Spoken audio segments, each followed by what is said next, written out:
আসসালামু আলাইকুম প্রিয় বুড়িচং ব্রাহ্মণপাড়াবাসী। আজকে আমি যে বিষয়টা নিয়ে আপনাদের সামনে কথা বলতে এসেছি, এটা হচ্ছে একটা অরাজনৈতিক বিষয়।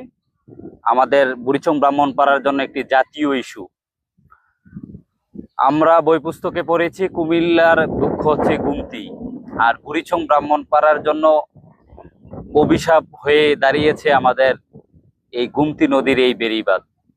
আমি আপনাদেরকে একটু পিছনের দিকে নিয়ে যেতে চাই। আমি যেই জায়গার মধ্যে দাঁড়িয়ে আছি, আমি স্মরণ করিয়ে দিতে চাই 2024 সনের 23শে আগস্ট রাত্রে এই জায়গায়, ঠিক এই জায়গায় আমি যেখানে দাঁড়িয়ে আছি, এই জায়গায় বেড়িবাঁধটি ভাঙ্গা হয়েছিল অথবা ভেঙে গিয়েছিল।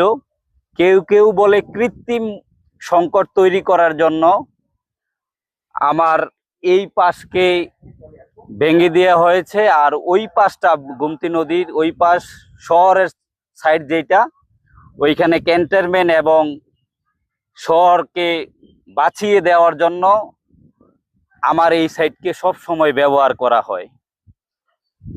তো আমি কুমিল্লার 5 বুড়িচং ব্রাহ্মণপাড়ার মানুষ এই গুমতি নদীর বেড়িবাঁধের কারণে, বেড়িবাঁধ ভাঙ্গার কারণে সব সময় ক্ষতিগ্রস্ত হয়।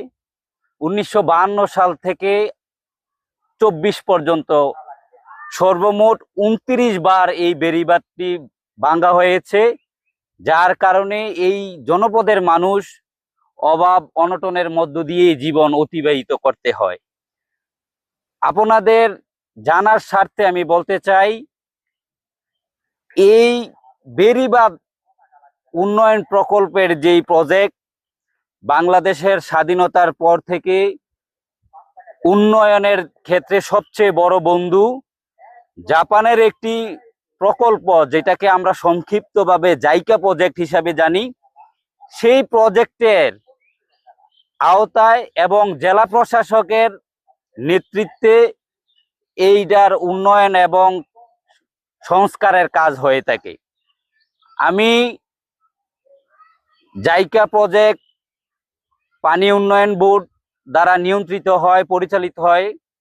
কুমিল্লার যে পানি উন্নয়ন বোর্ড আছে তার দৃষ্টি আকর্ষণ করছি, আমাদের কুমিল্লা জেলা প্রশাসকের দৃষ্টি আকর্ষণ করছি, এবং আমাদের কুমিল্লা 5-এর যে রতি মহারথীরা আছেন, বিজ্ঞজনেরা আছেন, যাদের একটু সহযোগিতার কারণে হয়তো কুমিল্লা 5-এর মানুষ বেঁচে যাবে, তাদের দৃষ্টি আকর্ষণ করছি।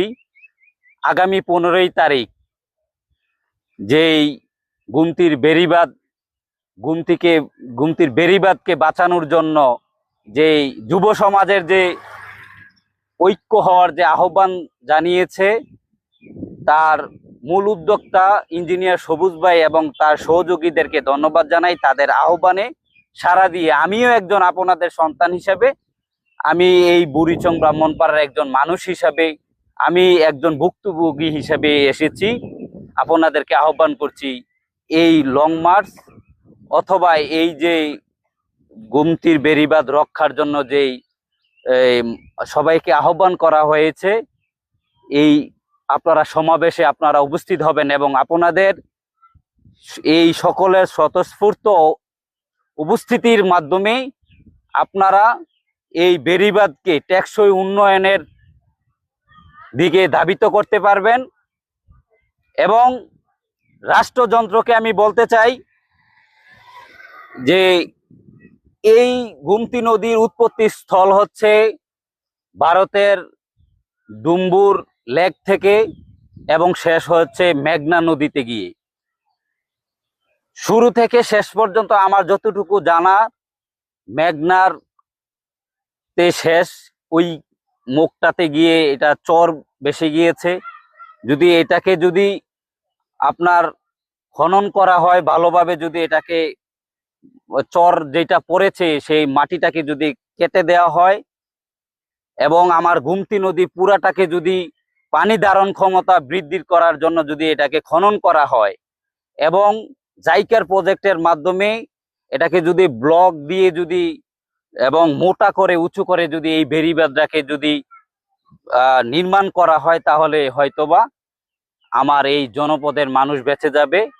এই গুমতি আমাদের অভিশাপ না হয়ে আশীর্বাদ হিসেবে কাজ করতে পারে, সেই প্রত্যাশা রেখে আমি আমার দেশের রাষ্ট্রযন্ত্র জনপদের সকল মানুষের সহযোগিতা চাচ্ছি এই বেড়িবাঁধ আধুনিকায়নের আওতায় নেওয়ার জন্য, এবং বিশেষ করে সকলের মাঝে যারা এই গুমতির কেন্দ্রিক ঘরবাড়ি আছে, গ্রামগুলো আছে, তাদেরকে সচেতন হতে হবে, দায়িত্ব নিতে হবে। মাটি যেন আরেকটি কাজ বন্ধ করতে হবে, এই গুমতি নদীর চর কেটে নিয়ে যারা চলে যায় সেটাও কিন্তু এই বেড়িবাঁধকে ধ্বংস করে দেয়, নষ্ট করে দেয়। সেটার জন্য জনসচেতনতা তৈরি করতে হবে, মানুষকে উদ্বুদ্ধ করতে হবে যে আমরা এটার থেকে মাটি কাটা বন্ধ করতে হবে।